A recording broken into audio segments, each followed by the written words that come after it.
Après la couverture humanitaire dans le territoire de Calais et au Sud Kivu, où plus de 4500 ménages avaient bénéficié chacun d'un kit ménager et un appui financier par le bouclier ASBEL, après les dernières inondations qui ont coûté la vie de plus de 1300 personnes en mai 2023. Oui, le président du bouclier ASBEL, M. Jean-David Ngazi, a effectué une descente ce samedi 20 avril 2024 dans la commune de Maluku, à plus de 80 km du centre-ville de Kinshasa. Objectif, apporter une assistance humanitaire aux déplacés conflit Tekeyaka qui sévit actuellement à Kwamou. Arrivé à 11h à l'école Nzamou, transformé au site de campement de ces sinistrés depuis leur arrivée en 2022. Un accueil chaleureux a été réservé au président du bouclier et l'ensemble de sa délégation, composée des bénévoles du bouclier et le staff médical. Prenant la parole devant le sinistré, le président de cette ONG et bouclier ASBEL, M. Jean-David Ngazi, a mis l'accent sur la formation que ces derniers ont bénéficié durant 3 jours, tout en insistant sur la pratique de la thématique donnée pour une auto-prise en charge afin de lutter contre la pauvreté. En tout cas, eloko liboso ezali polanga kopesa bino nyonso mbote. Merci. Ndenge ndeko langa ya uti koloba touti musika toyati awa komona bino. Mais toye kaka komona bino te.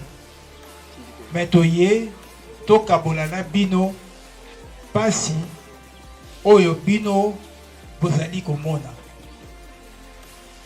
Pasi oyo esimbi bino boyeba yango pe esimbi ONG le bouclier. Tomonaki ba image. Tomonaki na condition nini bozalaki. Souci na biso ezali que to pesa oyo tokoki kopesa muke pola tokoka ko diminuer, ko soulager moi ba difficulté, moi pasi oyo bozali kokatisa. L'ONG Bouclier ne peut pas tout résoudre, mais plutôt alléger. C'est ce qui a été l'essentiel du message du président du Bouclier ASBEL. Rappelons que ces sinistrés ont bénéficié chacun d'un kit ménager, sac de semoule, sucre, sel, riz, pièces d'épargne et des vêtements pour enfants. Satisfait de ce geste posé par le Bouclier ASBEL, il se sont exprimés en ces mots.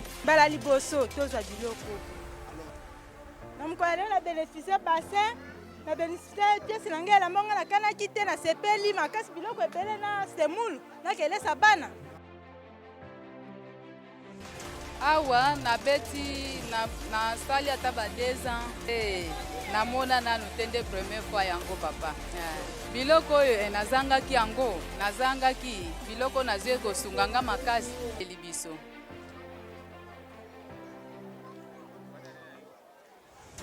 oyo penza elekani makasi en tout cas nzamba pambola papa na biso ninga kanise libiso ba déplacer nzamba batela ya basela oyo ezangi. Bon, eloko ya liboso na ndola na mabele na bénéficier eloko ya valeur na koboma bana na matela ya mibale tozaki na biloko ya kotiela mai te tokoma biloko ya kotiela mai ya misatu tozwi moyen ya kolia ya kovivre. Sur place, le président du Bouclier a effectué une ronde pour palper du doigt certaines réalités que traversent les sinistrés au sein du site. Nous signalons également le manque d'eau et les installations hygiéniques appropriées. Ensuite, il a continué son round dans les différents locaux où le staff médical était à pied d'œuvre. À la fin de l'activité, le médecin se sont exprimés en ces termes. Puis déjà, nous demandons au gouvernement d'appuyer ce genre d'initiative parce que ce sont des gens qui se battent, qui viennent et je pense qu'une subvention serait la bienvenue pour ce genre d'entreprise. Nous sommes venus ici, nous avons constaté qu'il y a beaucoup d'enfants, beaucoup de femmes, peu d'hommes, il y en a à peu près une 30aine.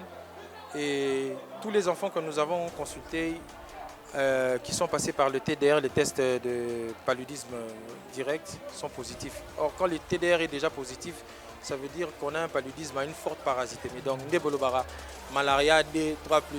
Et puis, vous savez, le paludisme avec les enfants, ça veut dire le taux. les enfants sont en proie à l'anémie. Et nous avons remarqué aussi que les femmes qui accouchent ici ne sont pas très bien prises en charge parce qu'avec les échographies que nous avons fait, nous avons remarqué qu'il y a des hématométries chez pratiquement toutes les femmes qui ont accouché ici. Aux environs de 16 heures, que l'activité avait pris fin au niveau du site Nzamou par une prise de photos des familles avant de se rendre là où sera érigé le forage d'eau